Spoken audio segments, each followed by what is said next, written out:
दोस्तों, मैं रजत बोस बोल रहा हूँ कोलकाता से। अगर मेरा प्रोग्राम आप लोगों को अच्छा लगे तो लाइक बटन जरूर प्रेस कीजिए और उसके साथ साथ मेरा चैनल को सब्सक्राइब कीजिए और नोटिफिकेशन का बेल बटन भी प्रेस कीजिएगा। दोस्तों, आप सभी को स्वागत है।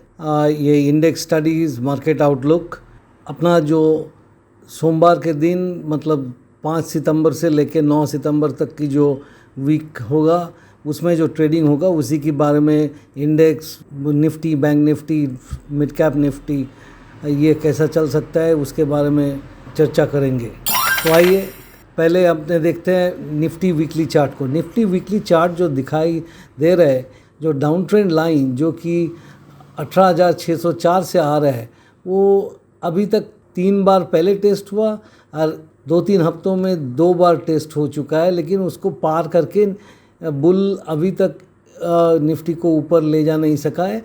तो ऊपर की तरफ मूवमेंट होने की संभावना तो है, लेकिन जब तक ऊपर की तरफ ये ट्रेंड लाइन क्रॉस करके पहुँच ऊपर जा सकता है तब तक आपने नहीं मान पाएंगे कि ये ऊपर की तरफ जाएगा। और देखिए, ये दोनों जो ट्रेंड लाइन है, एक ऊपर की तरफ से आ रहा है और एक नीचे की तरफ से आ रहा है। ऊपर की तरफ से डाउन ट्रेंड लाइन और नीचे की तरफ से काफ़ी आगे से ये नीचे की जो अप ट्रेंड लाइन है वो आता है। तो उसी में सपोर्ट लेके फिर बाउंस किया इस हफ्ते। पिछले हफ्ते नीचे खुला था 17,166 का लो बना के फिर ऊपर की तरफ मूवमेंट देना चालू कर दिया था।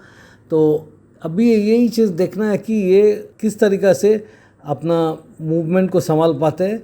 निफ्टी का ये टेबल देखते हुए एक चीज़ समझ में आ रहा है कि निफ्टी ऊपर की तरफ जो मूवमेंट दे रहा था, इस मूवमेंट पे इसको 17,650 से लेके 17,777 ये जो रेंज है, इस रेंज को पार करके सस्टेन करना बहुत ही ज़रूरी है। ये रेंज जब सस्टेन कर पाएगा तब जाके आप देखिए ये ऊपर की तरफ मूवमेंट देना चालू करेगा। जबकि ऊपर की तरफ मूवमेंट अगर होता है तो 17,834, उसके बाद में 17,992 से लेकर 18,100 तक की जो लेवल है वो रेजिस्टेंस के रूप में काम करेगा। मतलब उस लेवल पे सप्लाई आने की गुंजाइश है। तो देखते रहिए, क्योंकि ये जो बैटल चल रहा है ये अभी तक ख़त्म नहीं हुआ है बुल और बेयर के बीच में, क्योंकि क्लियरली किसी का सुप्रीमेसी अभी तक एस्टेब्लिश नहीं हुआ। सपोर्ट इस बार निफ्टी में 17,470 से 17,400 के बीच में, उसके बाद में 17,345, 17,227, 17,000 का लेवल, 17,000 से 16,980 ये जो लेवल है ये काफ़ी महत्वपूर्ण है। ये टूटने से काफ़ी वीकनेस कुछ ज़्यादा ही बढ़ सकता है। 16,840 और 16,700 नीचे की लेवल होगी। ये जो लेवल्स है ये आपको और भी बढ़िया तरीक़ा से दिखाई देगा अगर आपने इसका वीकली चार्ट के बाद में जो निफ्टी डेली चार्ट है वो अगर देखेंगे। डेली चार्ट आपके सामने है। डेली चार्ट पे क्लियर दिखाई देता है कि हफ्ते की शुरुआत में, पिछले हफ्ते की शुरुआत में काफ़ी नीचे था, वहाँ से बढ़ के ऊपर में 17,750 के ऊपर भी चला था। लेकिन पिछले लास्ट 2 दिन गणेश चतुर्थी के बाद में थर्सडे और फ्राइडे ये दोनों दिन जो जिस तरीक़े से मूवमेंट हुआ है वो देखते हुए ये लगता है कि बुल गणेश चतुर्थी की पहले 2 दिन में जितना मोमेंटम दिखा था उतना नहीं दिखा पाया। अभी बीच में लड़ाई चल रहा है। 20 डे मूविंग एवरेज के ऊपर सस्टेन करना काफ़ी ज़रूरी है। 20 डे मूविंग एवरेज अभी 17,600 के ऊपर है। तो देखिए 17,600 के ऊपर ये सस्टेन करता है या नहीं। अभी अपने चलते हैं बैंक निफ्टी की तरफ। जहाँ तक बैंक निफ्टी का सवाल है, बैंक निफ्टी में सिचुएशन थोड़ा बुल के फेवर में है। बैंक निफ्टी को चार्ट देखते हुए यही समझ में आता है कि बैंक निफ्टी ने पिछले 3 ट्रेडिंग सेशन में ऊपर में 39,600 के ऊपर सस्टेन करने में काफ़ी दिक्कत होता है। 39,600 से लेके 39,670 तक ये इसमें काफ़ी सप्लाई आ रहा है। वो सप्लाई बैंक निफ्टी अभी तक पूरा हजम नहीं कर पाया। अगर हजम कर लिया होता तो 39,700 के ऊपर चला जाता। 39,600 से 39,700 का जो रेंज है 39,760 पार करना बहुत ज़रूरी है, क्योंकि 39,759 पे पिछले 19 अगस्त के दिन एक हाई बना था, उसको ऊपर जाना चाहिए। बट इतना इतना कहना बहुत ज़रूरी है कि बैंक निफ्टी में बुल्स का स्ट्रेंथ कुछ ज़्यादा ही है, और जब तक बैंक निफ्टी अपना 38,798 और 39,070 ये जो सपोर्ट रेंज है, 38,000 मान लीजिए 38,800 से लेके 39,100, ये 300 पॉइंट का जो रेंज रहेगा, ये रेंज पार करना मतलब इसको तोड़ के नीचे ले जाना जब तक नहीं होता है, तब तक बैंक निफ्टी में बुल लोगों की स्ट्रेंथ ज़्यादा ही रहेगा, उन लोगों के हाथ में कंट्रोल रहेगा। बट एक बार सस्टेनेबल बेसिस पे अगर 38,800 भी तोड़ देता है, 38,800 टूट जाता है, तब इतना मान के चलिए कि पुरानी 38,000 का लेवल दोबारा आ सकता है। लेकिन जब तक 38,800 के नीचे क्लोज नहीं होता है तो उतना सोचने की कोई गुंजाइश नहीं है।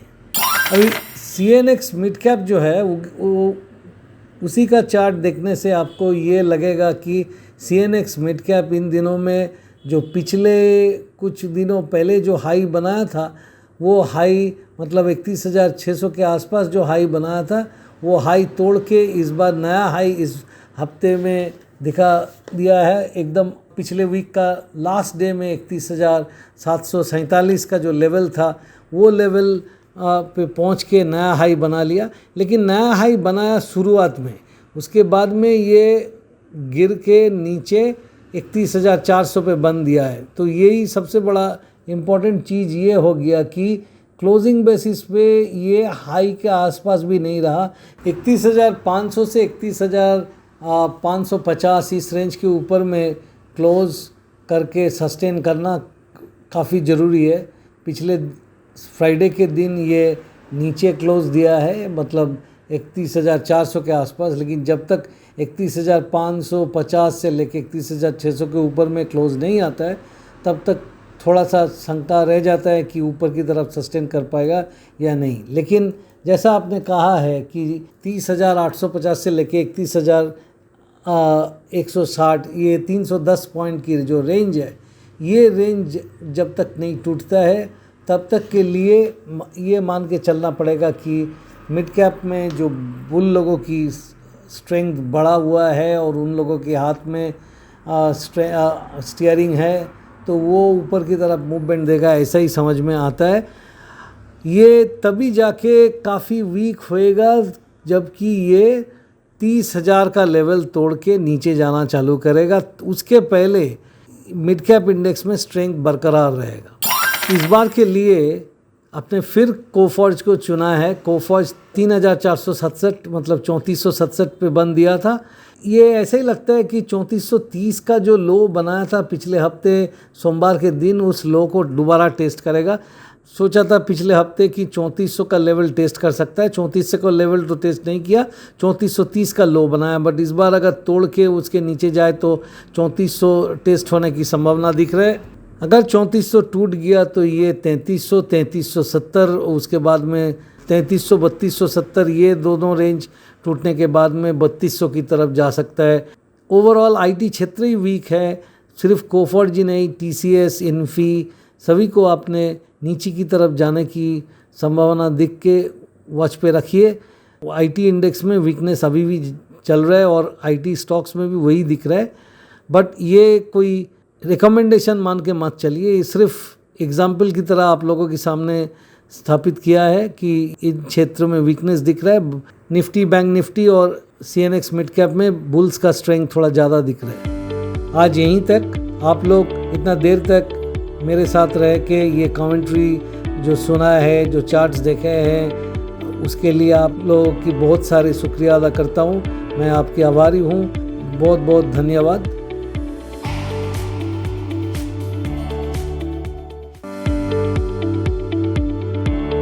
First steps towards becoming a successful trader. Today we are going to discuss something that will help the traders.